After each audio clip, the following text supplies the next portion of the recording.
Noi siamo convinti che il diritto al congedo parentale, come riconosciuto attualmente ai lavoratori e alle lavoratrici, appaia ancora una misura non sufficiente ad incrociare i bisogni e le necessità di tutte le famiglie. Quindi riteniamo fondamentale procedere ad una estensione, in particolar modo del congedo di paternità, per renderlo paritario rispetto a quello di maternità, perché riteniamo possa essere anche una delle misure più utili per ridurre le diseguaglianze di genere nel mercato del lavoro, all'interno della famiglia, all'interno della società.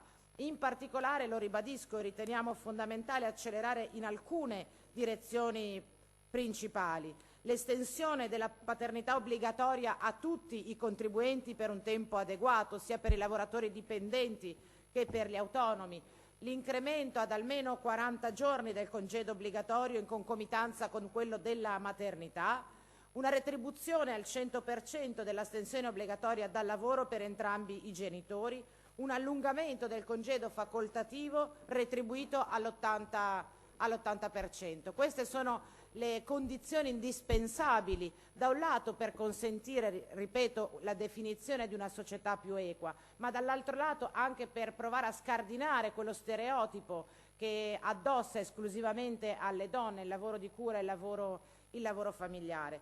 La volontà di intendere, insomma, tutti gli strumenti di welfare non soltanto come meccanismi di manleva delle fatiche delle donne, ma come strumento attraverso cui le fatiche siano equamente ripartite tra donne e uomini. Io credo che questo sia un passaggio fondamentale. Penso che il Governo debba intervenire in questa direzione. Penso anche che sia importante che la Regione del Veneto su questa questione, su questo tema, abbia una posizione chiara e di avanguardia. Annuncio ovviamente il voto a favore del gruppo del Partito Democratico. Ringrazio la consigliera Baldin che ha sottoscritto la mozione, e rinnoviamo l'impegno di questo Consiglio regionale nella direzione dei diritti e della parità tra donne e uomini.